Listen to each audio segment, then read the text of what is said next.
आशा करता हूँ आप सभी बढ़िया होंगे, अपने एग्ज़ाम की तैयारी में जुटे होंगे। ठीक है, तो आज की क्लास में हम भाई देखेंगे पॉम टॉप। ठीक है ना, पॉम टॉप से हम स्टार्ट करेंगे और साथ ही आज हमको क्विज भी करना है।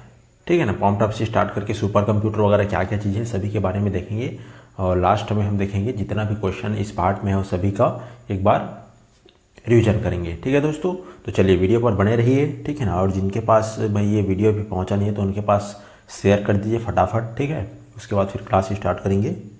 जल्द से जल्द जितना जल्दी हो सके अभी शेयर कीजिए। चलिए ठीक है, तो स्टार्ट करते हैं हम। और भाई जल्दी से जल्दी लाइक भी कर दीजिए। ठीक है ना, हाँ चलिए स्टार्ट करते हैं अपना क्लास। तो दोस्तों आज हम देखेंगे भाई कंप्यूटर का जो टॉपिक है भी यहाँ पर पॉम टॉप। ठीक है ना, पॉम टॉप आपका कंप्यूटर टाइप होता है एक ये भी।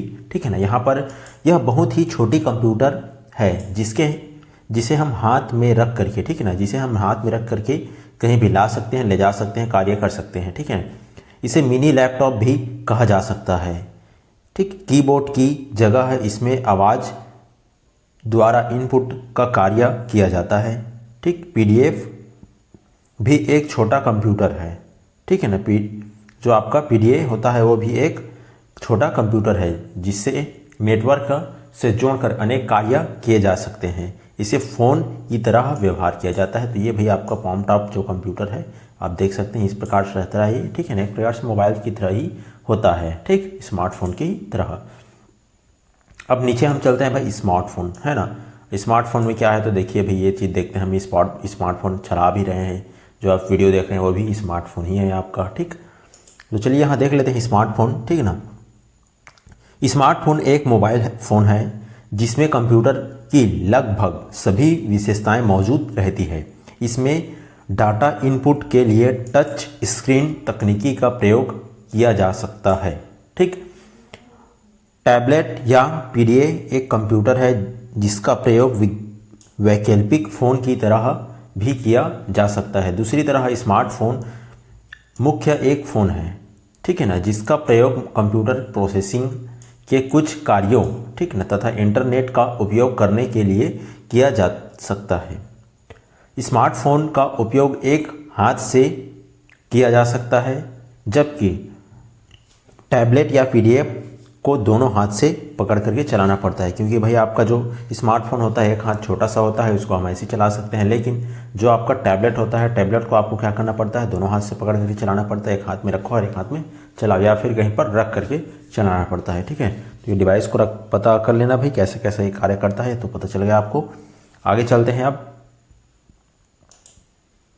आपका लैपटॉप, नोटबुक, नेटबुक और टैबलेट तथा पीडीए में अंतर, तो थोड़ा सा इसका अंतर भी देख लेते हैं नीचे किस प्रकार से है। अभी जो पढ़े विच अंतर भी होगा। ठीक है ना, कंप्यूटर तकनीकी में हो रही विकास और उपकरणों के आकार में कमी में इस उपकरण के बीच में अंतर को कम किया गया है। इस कारण से कि जो आपका लैपटॉप या फिर नोटबुक या फिर कंप्यूटर ये सब अलग अलग होता है भाई, है ना, लेकिन इसका यूज अलग अलग जगह पर भी किया जाता है इसीलिए। ठीक है, अब आगे देख लेते हैं हम सुपर कंप्यूटर को। ठीक है ना, जो इंपॉर्टेंट है भाई उसी को देखते चलते हैं। ठीक, चलिए सुपर कंप्यूटर के बारे में यहाँ पर हम देखेंगे। तो देखिए सुपर कंप्यूटर में क्या चीज़ होता है, जो आपका अत्यधिक तीव्र प्रोसेसिंग शक्ति और विशाल भंडार क्षमता मेमोरी वाले कंप्यूटर सुपर कंप्यूटर कहलाते हैं। सुपर कंप्यूटर का निर्माण उच्च क्षमता वाले हजार प्रोसेसर से बना होता है। ठीक है ना, एक साथ समांतर करके उसको बनाया जाता है, जोड़ करके बनाया जाता है। इसमें मल्टी प्रोसेसिंग और समांतर प्रोसेसिंग का उपयोग किया जाता है। समांतर प्रोसेसिंग में किए जाए कार्य को अलग अलग टुकड़ों में तोड़ करके उसे अलग अलग प्रोसेसर द्वारा, ठीक ना, संपन्न कराया जाता है। सुपर कंप्यूटर पर अनेक उपयोगिताकर्ता एक साथ कई काम कर सकते हैं, अतः इसे मल्टी यूजर कंप्यूटर कहा जाता है। ठीक है, सुपर कंप्यूटर का बस वही एक क्वालिटी होता है भाई, यह हर कार्य को कर सकता है। ठीक, जो कि ज़्यादातर इसका यूज आपका साइंटिस्ट लोग ही ज़्यादा करते हैं। नॉर्मल हम इसको नहीं यूज करते भाई, है ना, पर्सनल कंप्यूटर की तरह इसका यूज नहीं किया जाता। ठीक, अब यहाँ पर आपको देखने को मिल रहा होगा सुपर कंप्यूटर में प्रोसेसिंग की गणना, ठीक है ना, जो प्रोसेसिंग का फ्लोटिंग गणना वगैरह होता है तो किस प्रकार से, पहले तो इस चित्र को आप देखिए समझ जाओगे, ठीक ना। हाँ, एक चीज़ याद रखना भैया ना, 10 की घात 15 फ्लोटिंग, ठीक, जो एक बीटा फ्लोटिंग मतलब 10 की घात 15 फ्लोटिंग, है ना, या फिर फ्लोट। तो यहाँ पर आप फ्लॉप्स भी बोल सकते हो, फ्लोटिंग भी बोल सकते हो आप जी। विशाल यहाँ पर विश्व के प्रथम सुपर कंप्यूटर निर्माण का क्षेत्र अमेरिका को, श्रेय अमेरिका को दिया जाता है भाई। अमेरिका क्षेत्र में आपको श्रेय केवल किसको दिया जाता है, तो आपका सुपर कंप्यूटर में तो अमेरिका को दिया जाता है, ठीक है ना। रिसर्च कौन किया भाई इसके बारे में, तो के जो आपका रिसर्च कंपनी ने, ठीक ना, को जाता है, जिसका स्थापना, ठीक है, जो आपका सैमोर केयर ने की थी। सुपर कंप्यूटर के क्षेत्र में सर्वाधिक योगदान के लिए जो आपका सैमोर केयर को सुपर कंप्यूटर का जन्मदाता कहा जाता है, या फिर फादर ऑफ सुपर कंप्यूटर कहा जाता है। ठीक, सुपर कंप्यूटर मतलब या इसका चित्र देख लीजिए, बहुत सारे इसमें क्या होते हैं भाई, इतना बड़ा, बहुत बड़ा रहता है ये, ठीक ना। सुपर कंप्यूटर मतलब छोटा सा रहता है, ऐसा नहीं बहुत बड़ा, ठीक, बड़ा बड़ा रूम रहता है, उसी की तरह ये भी रहता है। इसमें बहुत सारे क्या लगे रहते हैं, हार्ड डिस्क लगे रहते हैं, मेमोरी लगे रहते हैं, चिप्स वगैरह लगा रहता है। और इसका यूज आपको ज़्यादातर कहाँ देखने को मिलेगा, तो गूगल में मिलेगा भाई, है ना, जो गूगल कंपनी है वहाँ। आगे देख लेते हैं,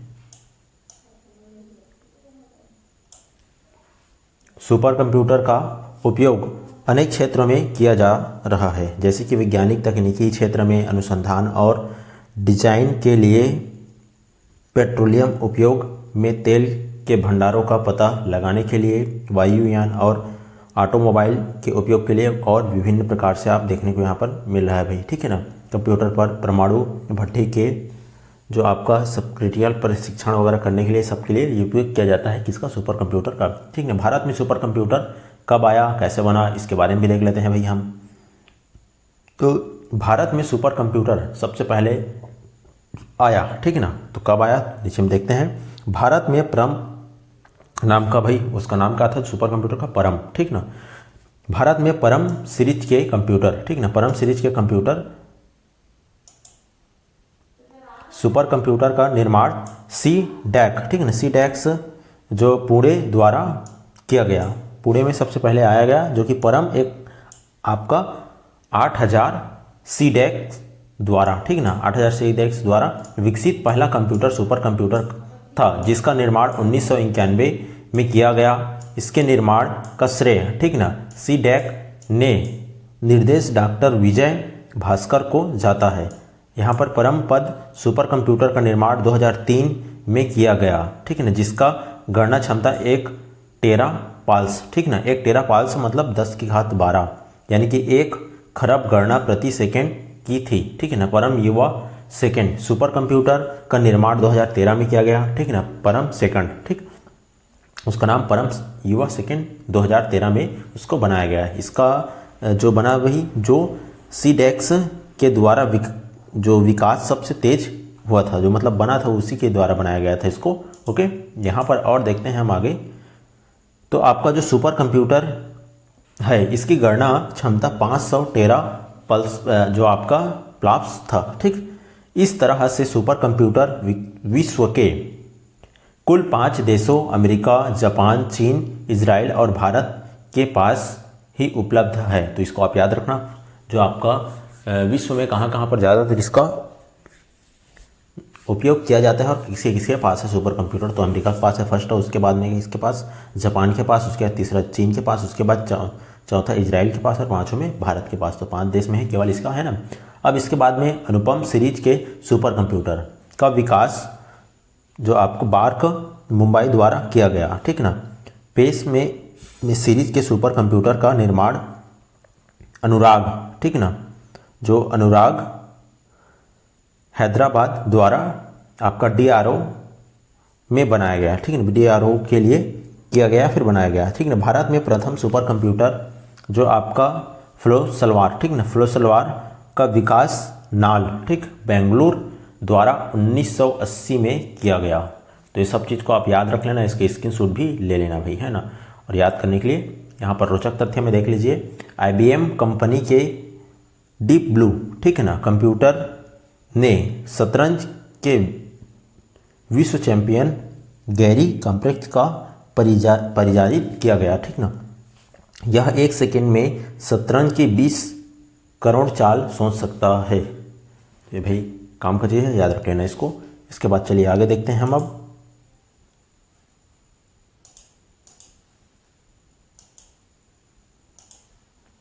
चलिए तो अब क्वेश्चन हम देख लेते हैं भाई क्या क्या चीज़ है। थोड़ा सा है, 10-15 क्वेश्चन है, ठीक ना, ज़्यादा समय नहीं लगेगा। चलिए देख लेते हैं पहला क्वेश्चन। विश्व के प्रथम सुपर कंप्यूटर का निर्माण किया गया भाई, तो कहाँ किया गया? IBM या फिर LCL या फिर CR, तो डेक्स सी। तो यहाँ पर आंसर आपको देखने को मिला CRC, ठीक है। यहाँ पर आपको देखने को मिलेगा इसका व्याख्या, तो इसको भी आप पढ़ लेना, ठीक ना। निम्न में से कौन से भाग परमाणु अनुसंधान केंद्र द्वारा विकसित सुपर कंप्यूटर है? तो इसका आंसर है भाई अनुपम, ठीक है। किसका कौन सा आंसर है ये? अनुपम, ऑप्शन नंबर डी, ठीक। इसके बाद में चलते हैं नेक्स्ट क्वेश्चन की ओर। नेक्स्ट क्वेश्चन में आपको देखने को मिल रहा है भाई कि डिजिटल कंप्यूटर विकसित किया गया, ठीक है ना, या फिर विकास किया गया, तो कहाँ किया गया भाई? तो इसका आंसर आपको देखने को मिल रहा है USA, ठीक ना, संयुक्त राष्ट्र अमेरिका या फिर US। हम USA भी बोल US, ठीक। अब इसके बाद में चौथा क्वेश्चन है आपका IBM, ठीक ना, का पूरा नाम। IBM का पूरा नाम क्या चीज़ है? तो ऑप्शन नंबर बी आपको देख रहा है, मिलने को है ना, जो कि इंटरनेशनल बिजनेस मशीन।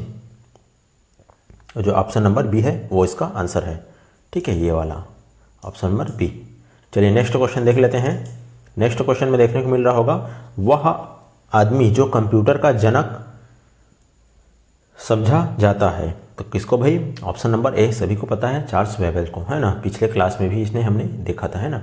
इसके बाद में जल्दी छठवां क्वेश्चन, भारत में सुपर कंप्यूटर जो परम का निर्माण कहाँ हुआ? तो भाई इसका आंसर ऐसे पता होगा आपको, पुणे में, ठीक है। अब इसके बाद में देखते हैं जो आपका कंप्यूटर में प्रयुक्त ऐसी चिप बनी होती है, तो कहाँ भाई? सिलिकॉन का बना होता है। ऐसी जो चिप होता है, ठीक है ना, वो किसका बना होता है? तो सिलिकॉन का बना होता है।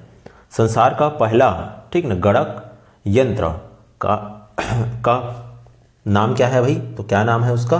तो अबेकस। संसार का पहला गणक यंत्र क्या नाम क्या है? अबेकस। हमने फर्स्ट क्लास में पढ़ा था, याद रखना हो, ठीक है ना। इसके बाद में 9वां क्वेश्चन देखते हैं, हाइब्रिड कंप्यूटर में प्रयोग होता है। ये थोड़ा भाई डिफरेंट टाइप का क्वेश्चन है, ठीक है ना, डिजिटल संकेत और एनालॉग संकेत। तो यहाँ पर आपको ऑप्शन नंबर सी लेना पड़ेगा। हाइब्रिड कंप्यूटर में प्रयोग होता है, तो दोनों चीज़ होता है भाई, डिजिटल और एनालॉग हमने वहाँ पर पढ़ा था। दोनों चीज़ को मिलाकर के मिक्स हाइब्रिड कंप्यूटर बनता है, डिजिटल और एनालॉग को मिलाकर के हाइब्रिड कंप्यूटर बनता है, ठीक। इसके बाद में नीचे में देख लीजिए 10वां आपका माइक्रो प्रोसेसर का आविष्कार किया गया, ठीक ना। IBM कंपनी द्वारा, एप्पल के द्वारा, या फिर इंटेल के द्वारा, या फिर आपका HCL के द्वारा। तो किसके द्वारा भाई? ऑप्शन नंबर सी, तो इंटेल के द्वारा जो आपका माइक्रो प्रोसेसर है उसका आविष्कार किया गया। चलिए अगला क्वेश्चन देखते हैं हम। अगला क्वेश्चन में आपका